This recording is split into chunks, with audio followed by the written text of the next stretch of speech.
Hey everyone, welcome to another week of Connected Threads. This week, we share some updates on the apparel industry's response to the conflict between Russia and Ukraine, the scoop on some March Madness merch, and how the closing of a distribution center will affect the local employees. All of this and more coming at you, so let's dive in. Your bracket may already be busted after the first few rounds of the March Madness tournament. Don't worry, you're not alone in that. I know my bracket is coming dangerously close to being so, but there's still time to get in on some cool swag. Buffalo Wild Wings launched a limited edition apparel collection in celebration of the big dance. It's a great way to stay engaged with the tournament, even if your team has already been eliminated. Gildan announced that it will close one of its distribution centers in the US, a move that will affect the employees that work there.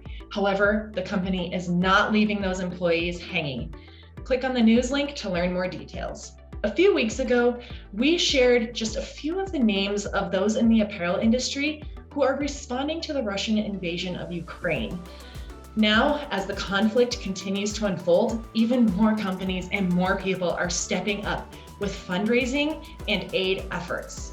One of the companies we mentioned in the original iteration of that article is Jessica Tillery and her team at the Love Unstoppable movement, whose fundraising t-shirt I have on today. All proceeds of the sales of this shirt will go toward Ukrainian aid efforts, so make sure you give them a follow on Instagram at LU_movement for more information and find out how you can help.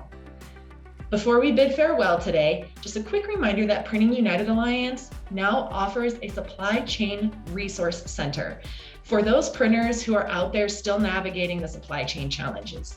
You can find a link to that library in the text below. That's everything for today. We'll catch you next time.